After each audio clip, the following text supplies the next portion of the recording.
মধ্যবিত্ত মানে কল্পনাকে কেন্দ্র করে বাস্তবতায় বসবাস।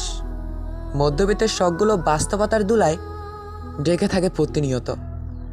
এক শখ পূরণে হাজার শখের বলিদান। আজকের সিনে যাকে দেখতে পাচ্ছেন তার নাম হলো আকাশ।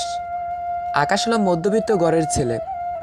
আকাশের বাড়িতে মা বাবা, আদরের একটি বোন আর আকাশ। যদিও আকাশের পরিবার মধ্যবিত্ত, তা সত্ত্বেও তাদের ছোটোখাটো সবগুলো আবদার পূরণ করে থাকেন আকাশের বাবা। তাদের ঘরে আর কিছু থাক বা না থাক, ভালোবাসা অপুরন্ত। আকাশের সেই ছোটোবেলা থেকে ইচ্ছে একটা বাইক চালানোর। অনেক শখ, অনেক স্বপ্ন। বাইক নিয়ে অনেকটা দূরের পথগুলো অতিক্রম করে এগিয়ে যাবে। বন্ধুদের বাইক দেখে আকাশের মন খারাপ হয়ে যায়। মনের মধ্যে আরও আতঙ্ক বাড়িয়ে দেয়। ভাবতে থাকে কবে আমার একটা বাইক হবে, কবে সবার মতো আমিও বাইক চালাবো। মোবাইলের গ্যালারিতে বারবার বাইকের ছবি দেখে। শুধু মনে মনে ভাবে, আমার যদি এরকম একটা বাইক থাকতো কত না ভালো হতো। কত ছেলেকে না দেখছি এদিক থেকে ওদিক বাইক নিয়ে ঘোরাঘুরি করছে।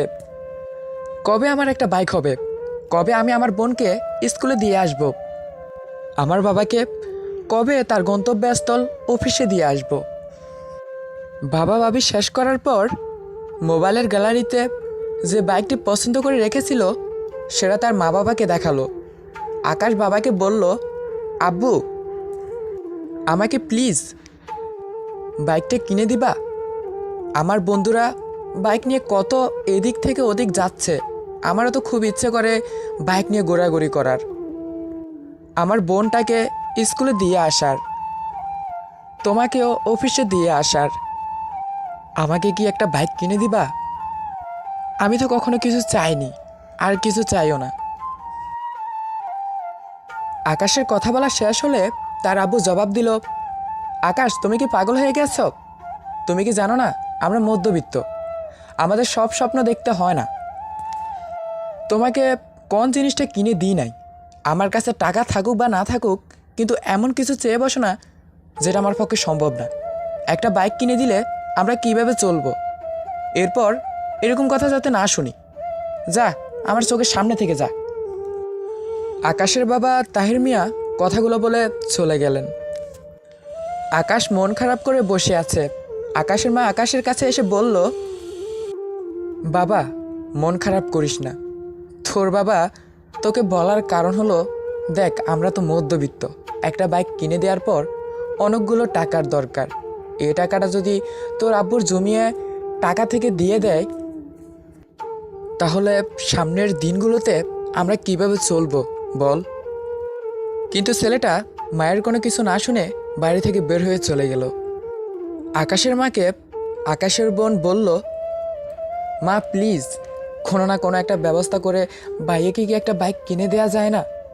ভাইয়া এরকম কখনো মন খারাপ করেনি, আর ভাইয়ের ছোটোবেলা থেকে একটা বাইক চালানোর অনেক স্বপ্ন, অনেক ইচ্ছা। প্লিজ মা, আব্বুকে বলে একটা ব্যবস্থা করে দাও না, আমারও কিছু জমিয়ে রাখা টাকা আছে। প্রায় বিকেল হওয়ার পর আকাশের আব্বু যখন বাড়িতে আসলো, আকাশের মা বলল, দেখো না কোনো একটা ব্যবস্থা করে, আমার ছেলেটা এখনও বাড়িতে আসছে না, আমরা না হয় একটু কষ্ট করে চলবো। আমার কিছু জমানো টাকা আছে, আর আমার মেয়ের কিছু টাকা, আর বাকিটা তোমার থেকে দিয়ে অন্তত আমার ছেলেটার জন্য একটা পুরনো বাইক হলেও কিনে দাও না প্লিজ আকাশের আব্বু। তারপর যখন সন্ধ্যা হলো, আকাশ বাড়িতে আসলো। আকাশের মায়ের পাশে আকাশের বাবা শুয়ে আছে। আকাশের বাবা আকাশকে বলল, আকাশ, এদিকে আয় তো বাবা, আমি আসলে তখন অনেক কথা বলে ফেলেছি, কিছু মনে করিস না বাবা। আর শোন, নতুন বাইক কেনার টাকা তো আমাদের কাছে নাই, একটা সেকেন্ড হ্যান্ড বাইক কিনে নেন আব্বু। আকাশ বাবার কথা শুনে এত খুশি হলো যে বলার ভাষা নেই। আকাশ ভাবতে লাগলো, এবার মনে হয় আমার আশাটা পূর্ণ হবে, যে আশা আমি ছোটোবেলা থেকেই করে আসছি। তার পরের দিন আকাশের বাবা আকাশের মাকে টাকা দিয়ে বলল, এ টাকাটা আমার ছেলেকে দিও, দিয়ে বলো ভালো দেখে একটা সেকেন্ড হ্যান্ড বাইক কিনে নিতে। সঙ্গে সঙ্গে আকাশ এসে হাজির হলো, আর আকাশের হাতে তার বাবা টাকা দিয়ে বলল, যা বাবা, এবার তোর স্বপ্ন পূরণ কর, দেখে শুনে ভালো বাইকটাই কিনবি। আকাশ খুশি মনে বাড়ি থেকে বের হয়ে সোজা ছুটে গেল অনেক স্বপ্ন আশা নিয়ে নতুন বাইক কেনার জন্য। কিন্তু যেটা হলো, যখনই বাইক কেনার জন্য বাইক দেখেছিল, আর ঠিক তখনই সঙ্গে সঙ্গে ছেলেটির ফোনে কল আসে ছেলেটির মায়ের। বাবা, একটু তাড়াতাড়ি বাড়িতে আসতে পারবি? তোর আব্বু এইমাত্র মাথা ঘুরে পড়ে গিয়েছিল, একটু তাড়াতাড়ি করে বাড়িতে আয় বাবা।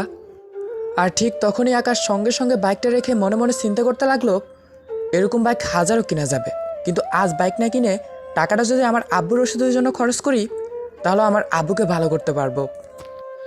আর ঠিকই বলছে আম্মু তখন, আজ যদি বাইক না কিনে টাকাটা জমিয়ে রাখা যেত, তাহলে আজ বাড়িতে না, আমরা আব্বুকে হসপিটালে দেখা যেত। আর আমার একটু শখের জন্য, আমার একটু স্বপ্নের জন্য আমি তো ভুলেই গেছিলাম যে আমরা মধ্যবিত্ত, আমাদের সব আশা পূরণ হয় না, আর সব স্বপ্ন দেখতেও হয় না। আকাশ সঙ্গে সঙ্গে দৌড়ে গিয়ে ওষুধের দোকানে গেল, প্রয়োজন মতো যত ওষুধ লাগে সবগুলো কিনে বাড়িতে গেল। বাড়িতে গিয়ে মায়ের হাতে ওষুধগুলো আর টাকাগুলো দিয়ে বলল, আম্মু, আমার বাইক লাগবে না, আমার আব্বুই আমার সব কিছু, জীবনে অনেক বাইক কিনতে পারবো, এখন আগে আব্বুকে হসপিটালে নিয়ে যেতে হবে জরুরি। আকাশ তার বাবাকে শক্ত করে ধরে হসপিটালের উদ্দেশ্যে রওনা হলো। বেশ কিছুদিন পরে আকাশের আব্বু পুরোপুরি সুস্থ হয়ে গেল, আর তাদের জীবন আবারও আগের মতো সুন্দর হয়ে উঠল, আবারও সুখে শান্তিতে জীবন কাটাতে লাগলো তারা সবাই। এই ভিডিওটা দেখে আমরা এটুকু শিখেছি যে মধ্যবিত্তদের কিছু শখ যদিও পূরণ হয়, অন্য শখের বলিদান দিতে হয়। তো ভিডিওটা কেমন হয়েছে অবশ্য কমেন্ট করে জানাবেন, ভালো লাগলে শেয়ার করে আপনার বন্ধুদেরকে দেখার সুযোগ করে দিবেন। আল্লাহ হাফেজ।